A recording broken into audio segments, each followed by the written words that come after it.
2 சுடிதார், 2 பிரா, 2 stay free வாங்கி தரோம்.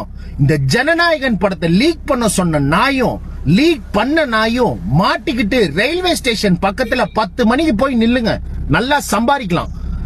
ஏண்டா பொட்ட நாய்ங்களா. இந்த வீடியோ பார்க்கும்போது ரொம்ப வருத்தமாக இருந்துச்சு. சைக்காலஜி ஆஸ்பெக்டில் இந்த வீடியோ நம்ம பார்ப்போம். இவர் ஆண்களை அவமானப்படுத்தணுன்ற நோக்கத்தோட பெண்மையை ஒரு ஆயுதமாக யூஸ் பண்ணியிருக்காரு. இதை சைக்காலஜியில் என்ன சொல்லுவாங்கன்னு பார்த்தீங்கன்னா ஜெண்டர்ட் இன்சல்ட் அப்படின்னு சொல்லுவாங்க. அதாவது ஒரு ஆணை பார்த்து நீ பொம்பளை மாதிரி இருக்கேன்னு சொல்கிறது நம்ம ஊரில் வந்து அவமானமாக வந்து கருதப்படுது.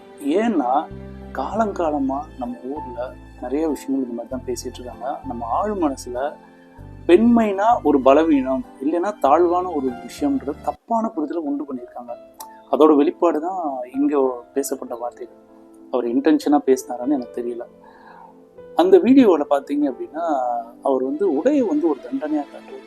ஆனால் நிஜத்தில் பெண்கள் இதே அடையாளத்தோடு தான் இன்றைக்கி வந்து சொசைட்டியில் சாதிச்சுட்டு இருக்காங்க. கோபம் யார் வேணாலும் இருக்கலாங்க. ஆனால் அந்த கோபத்தை வெளிப்படுத்த ஏன் ஒரு பாலினத்தை நம்ம தரம் தாழ்வாங்க? ஸோ உங்கள் கருத்து என்னன்றது கமெண்ட் பாக்ஸில் மறக்காமல் மென்ஷன் பண்ணுங்கள். சைக்காலஜி பற்றி நிறையா தெரிஞ்சுக்கணும்னு வச்சிங்கன்னா என்னை மறக்காமல் ஃபாலோ பண்ணுங்கள். Thank you so much.